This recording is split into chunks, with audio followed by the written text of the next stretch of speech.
¿Qué pasaría si a un pueblo se le tergiversa o se le falsifica su pasado? ¿Qué le sucedería a un pueblo si sus niños y sus jóvenes estudian una historia, la de su propio pueblo, intencionadamente falsificada? La respuesta es simple. Ese pueblo perdería su ser nacional. Marcelo Gullo es doctor en Ciencias Políticas, magíster en Relaciones Internacionales, especialización en Historia y Política Internacional y autor de numerosos libros. El último de ellos, recientemente publicado en España y encabezando la lista de los más vendidos, se encuentra Madre Patria, un libro que derrumba mitos y prejuicios, en el que Gullo demuestra que la leyenda negra de la conquista española de América constituyó el principal ingrediente del imperialismo cultural anglosajón para derrotar a España y dominar Hispanoamérica, a la que denomina como la obra más genial del marketing político británico y cómo sus consecuencias llegan hasta nuestros días.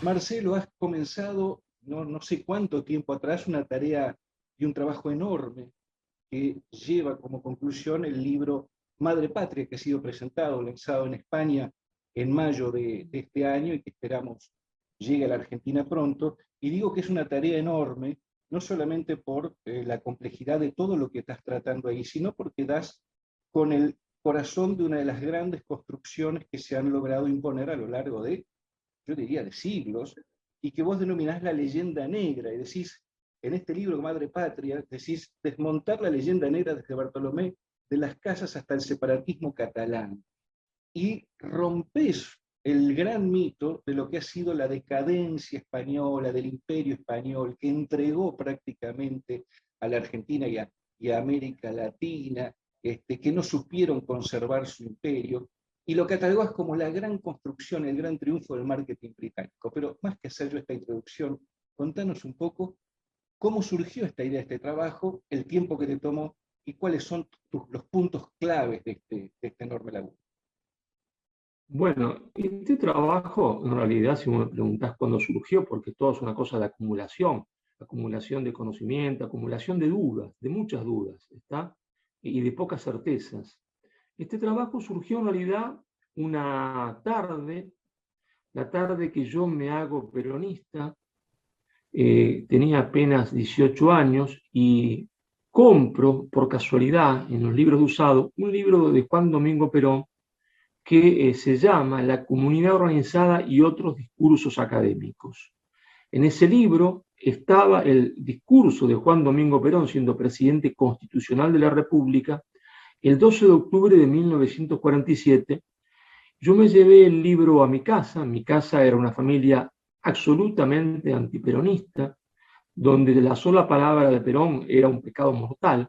Yo escondí el libro, no sé por qué lo compré, y a la noche, estando solo en mi cuarto, comencé a leer. Lo primero que leí fue ese discurso de Perón, discurso del 12 de octubre, en honor a Cervantes y a España, del año 1947. Y ahí leí cosas que nunca había pensado leer ni escuchar. Perón hablaba de que España era un nuevo Prometeo, que había sido atado a la roca de la historia, que la historia que yo había leído en mis libros de historia en la escuela primaria, y los profesores que predicaban esa historia, donde hablaban del genocidio de los pueblos indígenas, de la violación de mujeres, todos esos hombres eran, ¿se entiende?, tontos útiles o, ¿se entiende?, trabajaban de forma indirecta o indirecta para el imperialismo inglés. Y esto me chocó de manera extraordinaria, porque todos nosotros hemos sido formados en la leyenda negra de la conquista española de América, es decir, en la idea del genocidio, violación de mujeres, y Perón decía que todo eso era falso, ¿no? Después encontré un pequeño librito de Eva Perón que reunía sus discursos, donde decía que la leyenda negra solo tenía lugar o cabida en la cabeza de los tontos o de los mercenarios. Y esto volvía a chocarme profundamente. Pero claro, como todas esas cosas, tenía yo apenas 18 años, van quedando grabadas en el cerebro de uno. Uno la va masticando y a lo largo de la historia va encontrando cosas, va acumulando, y fui viendo que esta afirmación de Perón, esta afirmación de Eva Perón, repito, que la leyenda negra solo tenía cabida para los tontos y los mercenarios, tenía razón. Los datos objetivos de la historia comprueban que, por ejemplo, para ponerte un solo ejemplo, Cortés no conquistó México. Primero porque México no existía. Lo que existía en la meseta que hoy mexicana, lo que hoy llamamos la parte central de México, era, si aplicamos un término leninista, una nación opresora que oprimía a más de 110 naciones, pero no le quitaba sus materias primas ni sus horas de trabajo. Le quitaba a sus hijos, sus nietos, para llevárselos a un altar, sacrificarlos, pero no solo sacrificarlos, arrancándole el corazón, sino de que después lo descuartizaban, lo vendían en las carnicerías, porque los aztecas tenían como principal alimento la carne humana de los pueblos que habían conquistado. Es decir, repito, tenían como principal alimento la carne humana de los pueblos que habían conquistado. Entonces Cortés no tuvo que hacer nada más que decirle a esos pueblos que sufrían la mayor de las vejaciones, que le quitaran a sus hijos, nietos y hermanos para comérselos, para venderlo en carnicería su cuerpo descuartizado y luego comérselos, que él ese problema lo iba a solucionar, que iba a mandar él después de eso, pero que por lo menos esa contradicción principal, que es la contradicción vida o muerte, se iba a acabar. Y entonces juntó un ejército de 200.000 hombres de las naciones oprimidas y derrotó a los aztecas, claro, tomando su capital, tomándolo violentamente, con sangre, por supuesto, como fue sangrienta la toma de Berlín por parte de los soviéticos. Pero Cortés libera México. Entonces, cuando vos me decís, ¿cuánto tiempo te llevó el libro? Y en realidad tenemos que empezar a contar desde ese día que sin saberlo, ni quererlo, yo compré ese libro de Juan Domingo Perón, lo leí, y a partir de ese momento quedó grabado en mi cerebro esas palabras de Perón que decía, ¿no es cierto?, que la España era un nuevo Prometeo, que España había fundido su sangre en América, que había sembrado América de universidades y de hospitales, y que España era nuestra madre patria. Claro, esto es lo que es muy destacable es dar vuelta a toda esta historia, esta construcción que se ha hecho y que vos bien decís que es parte y obra del interés del Imperio Británico, que no pudiendo colonizarnos, no pudiendo ocuparnos, luego de lo que fue el fracaso de las invasiones, optan por otros medios, que es el cultural, los dispositivos culturales, y construyen esta leyenda. Cuando te preguntaba cómo había comenzado esto, es porque es una tarea muy valiente, sin duda, la que estás encarando, y que me imagino va a contrapelo de muchísimo de todo lo que, como bien decís vos, hemos crecido y muchos, después, aunque hayamos tomado otros caminos, hemos entendido que el genocidio fue de los españoles, que la explotación fue de los españoles a pueblos oprimidos, y vos creo que en alguna parte mencionás como que existía en América, bueno, por ejemplo, el imperio inca era un imperio casi perfecto, donde la gente bailaba, soñaba, era casi un país pues, socialista, y con toda esa gran inventiva que ha habido alrededor. Y lo que me pregunto es, ¿qué reacción has tenido? Por un lado en España, que es donde se ha publicado en primer lugar, y si bien todavía aquí no, ¿cómo vas teniendo, qué repercusión va teniendo de este trabajo tuyo tan contundente respecto a esta historia que nos han contado y que vos pones al descubierto como falsa, como falaz? Mira, la primera reacción, comienzo por la Argentina, por nuestra propia patria chica. La primera reacción ha brotado de la Argentina, es decir, ya sutilmente me pidieron que el semestre que viene no dé clase en una de las instituciones que yo doy clase. Porque sí que ya perdí un trabajo, porque el kirchnerismo, que es una herejía del peronismo, y no tengo miedo en decirlo, es una herejía del peronismo, conducido, se entiende, por la señora en minúscula, porque la señora en mayúscula está en Madrid.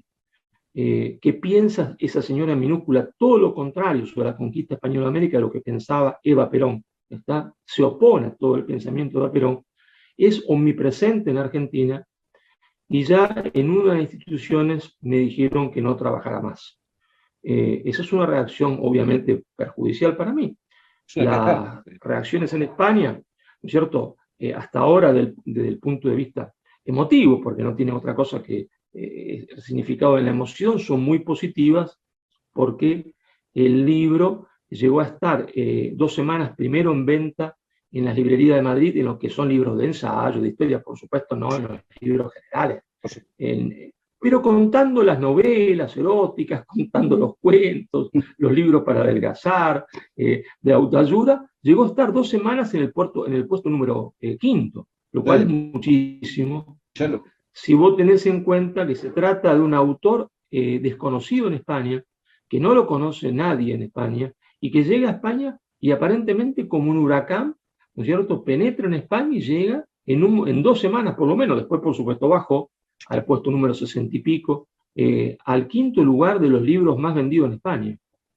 Ahora, Marcelo, una cosa que me resulta muy interesante con lo que estás reafirmando del impacto que ha tenido allá y muy preocupante por las consecuencias que te ha traído este libro acá en la Argentina, que luego las trataremos, tiene que ver con el concepto de hispanidad, de hispanoamericanos, que también viene a reivindicar esta relación con España y que también ha sido constantemente atacada, ¿no? Es decir, nosotros nos hemos liberado del yugo español y sin embargo, en una vieja tradición que vos retomás de varios autores, te reivindicás nuestra pertenencia a esa España, nuestra hispanidad, y esto también es un hecho novedoso en un contexto, digamos, donde las lógicas de la progresía, de los dispositivos culturales progresistas, contrarían esta pertenencia y como que hay un rechazo, ¿no? Porque, bueno, acá venimos digamos, a despojarnos de todo vestigio de colonialismo español.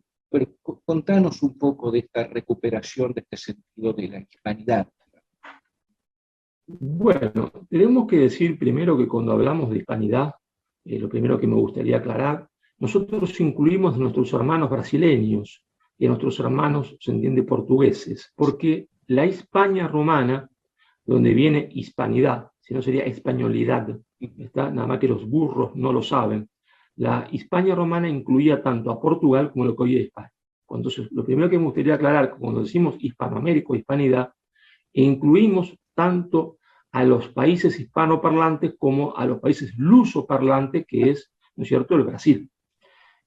Segundo, cosa que me gustaría aclarar, que nosotros no nacimos a la vida independiente, ¿no es cierto?, como explicaba Juan Manuel de Rosas, luchando contra España, sino contra el imperialismo Borbón. Nosotros no habíamos sido una colonia española, nunca lo habíamos sido una provincia de España como cualquier provincia. Eso comienza a cambiar cuando los Borbones llegan al trono de España y comienzan a considerar a América como una colonia. Ellos ya no conciben a España como un proyecto político de instauración de justicia y libertad, porque eso era España. España era un proyecto político de instaurar en el mundo la justicia unida a la libertad unida con la justicia, a diferencia del mundo protestante, que privilegiaba la libertad y negaba la justicia. Cuando los Borbones llegan, que era una casa francesa que había odiado a España y todo lo que España representaba, comienzan muy paulatinamente a considerarnos como colonia. Eso se sufrió más en el Río de la Plata que en cualquier otro lugar. Entonces nuestra lucha por la independencia no es contra España. La lucha es contra el imperialismo Borbón, no contra lo que España nos había legado, porque como dice Eva Perón, España no había legado su espíritu, había fundido su espíritu con América y había nacido, se entiende entonces, Hispanoamérica. Había nacido entonces Hispanoamérica. Había nacido en realidad la hispanidad. Y si uno piensa, la hispanidad es una nación inconclusa, porque el imperio estaba gestando en su seno una nación gigantesca, que hoy podemos llamar la hispanidad, que iba de los Pirineos a las Filipinas y de Alaska a Tierra del Fuego. Esa nación gigantesca que se estaba gestando en el seno del imperio no pudo nacer porque, ¿no es cierto?, el trono de España es ocupado por una monarquía, por una casa real que había combatido siempre a España y que odiaba todo lo que España representaba en la historia, ¿no? Entonces, aclarado esto, es bien fácil de entender, se entiende, que la guerra de la independencia no fue contra España, de ninguna manera, de ninguna manera. Que sí hubo sectores antiespañoles, Claro que los hubo, porque eran sectores pro-británicos infiltrados por las logias británicas, ¿no? Pero eran minoritarios, ¿no? Eran absolutamente minoritarios. Vos los inscribís a esos sectores minoritarios dentro de los contrabandistas, de lo que eran esos pequeños grupos que se encontraron afines a los intereses británicos, muchos de ellos después devenidos en la oligarquía argentina, los que fomentan esta idea de la leyenda negra, digamos. Podrías poner, creo que ubicás a Mitre como el eslabón más importante de toda esta construcción, y a intereses netamente económicos, ni siquiera culturales, ni siquiera de otras características, que era aceptar la ocupación británica vía el comercio, vía la cultura de alguna manera. Y ahí hay una corresponsabilidad ya de los propios, de esos sectores que vos mencionás como los primeros comerciantes o contrabandistas. Es por ahí donde comienza también a asentarse esta idea, ¿no es cierto? Claro, hay que tener en cuenta que un dato que la historia oficial argentina construida por Mitre, que es el gran falsificador de la historia argentina, pero que era un genio político y un genio historiográfico. Hay que reconocer lo que es. Mitre es el padre de nuestra dependencia cultural, pero era un genio. Si no, no lo hubiese podido haber hecho de forma tan bien, porque Mitre, uno lo lee, y hay cosas que son ciertas de Mitre, por supuesto. Él dice 80% de verdades para vender 20% de mentiras que a él le interesa, pero el 80% son verdades, ¿no es cierto? Pero a él le interesa vender el 20% de mentiras. Y entonces, no tengamos miedo en decirlo, ¿se entiende? Esta América española estaba poblada de industrias. Todo el interior de la América española, esto lo estudio muy bien en mi libro La historia oculta, la lucha del pueblo argentino por su independencia y el imperio inglés. Desde Colombia, desde Bogotá hasta Córdoba, hay un cordón que recorre la cordillera de los Andes, que era un cordón protoindustrial, donde se producían en lo que hoy es Argentina, ¿no es cierto?, todo lo relacionado con el cuero, sillas de montar, botas, camperas de cuero, que viajaban en mulas que se hacían en Tucumán, en Santa Fe, hasta Bogotá, hasta Ecuador y Perú, y volvían cargados de ponchos de alpaca, de vicuña, llevaban para allá además yerba mate. Había toda una protoindustria textil, ¿cierto? Y había lo que hoy podemos llamar casi un pleno empleo, ¿está? Asalariado, no era esclavo, era asalariado.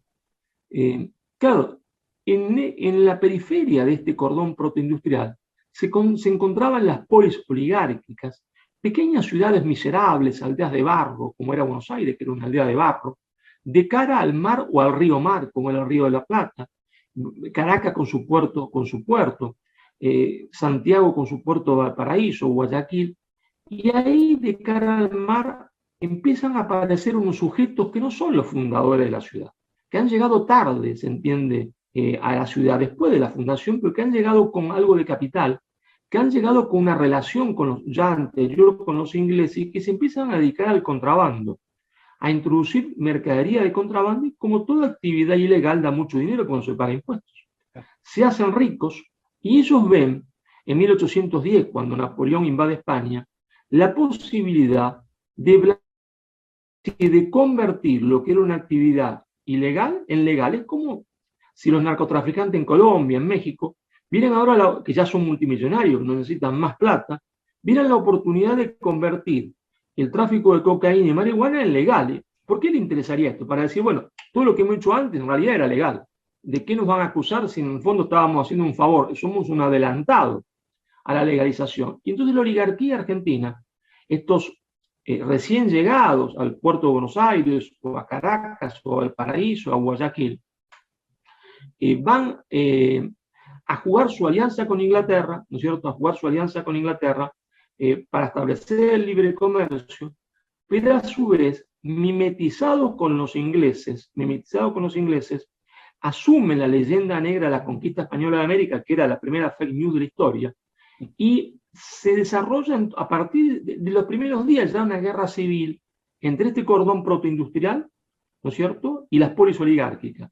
Como en la guerra civil triunfan las polis oligárquicas, dentro de los cuales se encontraba como máximo representante, ya en esa época, la familia Martínez de Oz, que va después darle un ministro a la dictadura militar, José Alfredo Martínez de Oz, Entonces ellos tienen que reescribir la historia y tienen que decir, como ellos son pro-ingleses y han traicionado su propia patria y han traicionado la hispanidad, tienen que decir y mentir sobre la conquista española de América. Tienen que decir que todo fue un genocidio, que todo fue una barbaridad, para justificarse a ellos mismos en el poder, ¿no? Y presentarse ellos como la civilización y presentar al interior, ese interior que seguía, el interior de la Argentina y de la América española, que seguía siendo hispanista, que hablaba castellano, que seguía siendo católico, que mantenía las tradiciones hispano-criollos indígenas, presentarlo como la barbarie.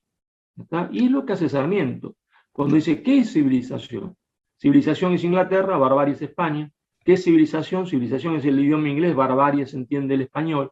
¿Qué es civilización? El protestantismo, barbarie el catolicismo. Y por eso, años antes de que Sarmiento dijese estas palabras, reunido en los cafés de Buenos Aires, el joven Alberdi, no el viejo que se rectificó a sí mismo, el joven Alberdi y Echeverría discutían en los cafés de Buenos Aires qué lengua debíamos tener, porque ellos querían erradicar el castellano e implantar el inglés o el francés. Sí. Lo mismo pasó años después en Filipinas, que hablaba castellano, y erradicaron, se entiende, el castellano para imponer el inglés, y hoy, se entiende, los filipinos tienen apellidos españoles, y no saben hablar una palabra de español. Marcelo, otro tema clave de estos tiempos y que lo tratás en el libro y que en este contexto que estamos hablando es el tema del separatismo, de los procesos separatistas. Mencionás el caso de Barcelona, que no es el más vigente, pero también si uno va hacia el interior de nuestra patria grande, observa también intentos de estas características. Contanos cómo tratás este tema y a qué aducís estos fenómenos tan adherentes a estas corrientes separatistas que se están dando, sobre todo en Barcelona, que es la que incluso ayer salió una noticia que habían liberado a parte de los dirigentes que promueven esta separación. ¿Hacia dónde nos lleva eso? Bueno, el separatismo catalán es hermano gemelo del fundamentalismo indigenista. ¿Por qué? Porque ambos parten de la misma idea falsa. El fundamentalismo indigenista parte, se entiende, de una falsa idea de la conquista española de América y miente diciendo que los pueblos antes de la llegada de los españoles vivían felices y alegres, que había un imperio inca socialista feliz y alegre, cuando en realidad lo que reinaba en el Perú, que no era el Perú, sino el imperio inca, había dominado un montón de otras naciones, era la opresión más gigantesca de la historia, una opresión totalitaria, donde no había comunismo, lo que había era propiedad personal del inca, que obligaba hasta todo a trabajar para él. Y en México reinaba la antropofagia, el imperialismo más terrible que ha conocido la historia de la humanidad, y en Colombia reinaba, se entiende, el canibalismo y la guerra permanente entre tribus, ¿no? Entonces, pero como ellos mienten sobre esto y hablan de un pasado mítico y reniegan, se entiende, de la conquista española de América, ese camino inevitablemente conduce ¿a qué? A recrear las supuestas naciones existentes antes que vivían felices. Y entonces lleva inevitablemente a reclamar la existencia de una nación mapuche, a reclamar en el sur de Argentina y en el sur de Chile, a reclamar la existencia de una nación aymara, una nación quechua, y esto lleva inexorablemente a toda Hispanoamérica a una nueva fragmentación territorial. Obviamente esta nueva fragmentación territorial es querida por quien hoy manda en el mundo, que es la burguesía financiera internacional. Por eso, todos esos buenos muchachos que el 12 de octubre desfilan en contra de España, con la cara del Che Guevara, sin saber que el Che Guevara admiraba a los conquistadores, y con la cara de Evita, sin saber que Evita admiraba a los conquistadores, son la mano de obra más barata del imperialismo internacional del dinero. Ahora bien, no hay ninguna duda que todas estas ONG indigenistas, como las que proponen hoy, se entiende, todo el tema mapuche en el sur de Argentina y Chile, están financiadas desde nuestro gran enemigo histórico, que es el Imperio Británico, desde Londres. Un hombre, se entiende, que no puede ser acusado de blanco ni de nada, ni hispanista ni de nada, como Andrés Solís Rada, el boliviano socialista, decía: señores, atención, porque este invento de la nación mapuche está fomentado por Gran Bretaña, está desde Londres, está para romper la unidad, se entiende, geográfica de la Argentina. Ahora, ¿por qué son hermanos gemelos estos, ¿no es cierto?, estas dos posturas, la postura del fundamentalismo indigenista y del separatismo catalán? Porque, como decía, parten de la leyenda negra de España. Entonces, si España fue un monstruo, los pueblos mal llamados originarios quieren separarse de la construcción que hizo ese monstruo. Y los catalanes, si entienden que España fue un monstruo, también quieren separarse del monstruo español, porque nadie quiere ser parte de un monstruo.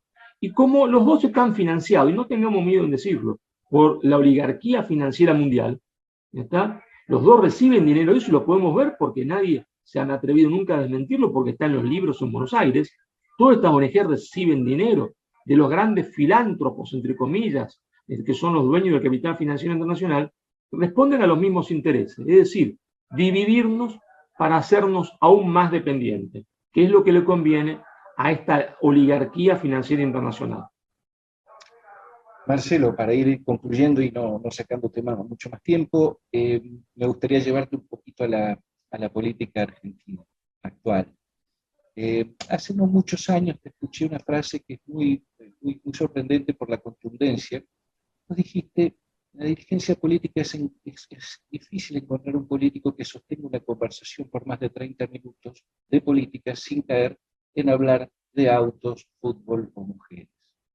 Me parece que es una definición cruda y al mismo tiempo bastante certera, y me parece que eso nos abre una preocupación muy grande porque revela una escasa quizás densidad en la formación, por lo menos de una dirigencia política que tiene muchas veces espacios de responsabilidad importantes.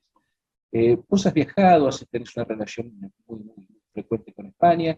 ¿Ves este déficit, si querés, de una manera, de lo que es lo que vos mencionás en la Argentina específico? ¿Lo ves como un fenómeno que recorre el mundo en cuanto a ciertas liviandades, a desdeñar lo que es la formación doctrinaria o política? ¿O es una cuestión propia o más específica nuestra de un proceso de declinación que podríamos llevarlo a décadas atrás? ¿Cómo analizás esta cuestión de la política argentina y de sus políticas?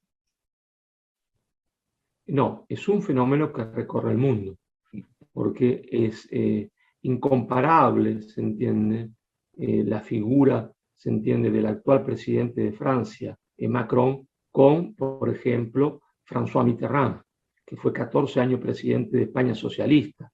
Y más bien yo te diría que es una vergüenza para Francia que un hombre sin formación alguna como él, que llega al poder porque fue siempre empleado de la burguesía financiera internacional, esté sentado en el sillón del gran general de Gaulle y de François Mitterrand, que tenían dos posturas ideológicas distintas, pero tenían una gran formación histórica, tanto de Gaulle como Mitterrand.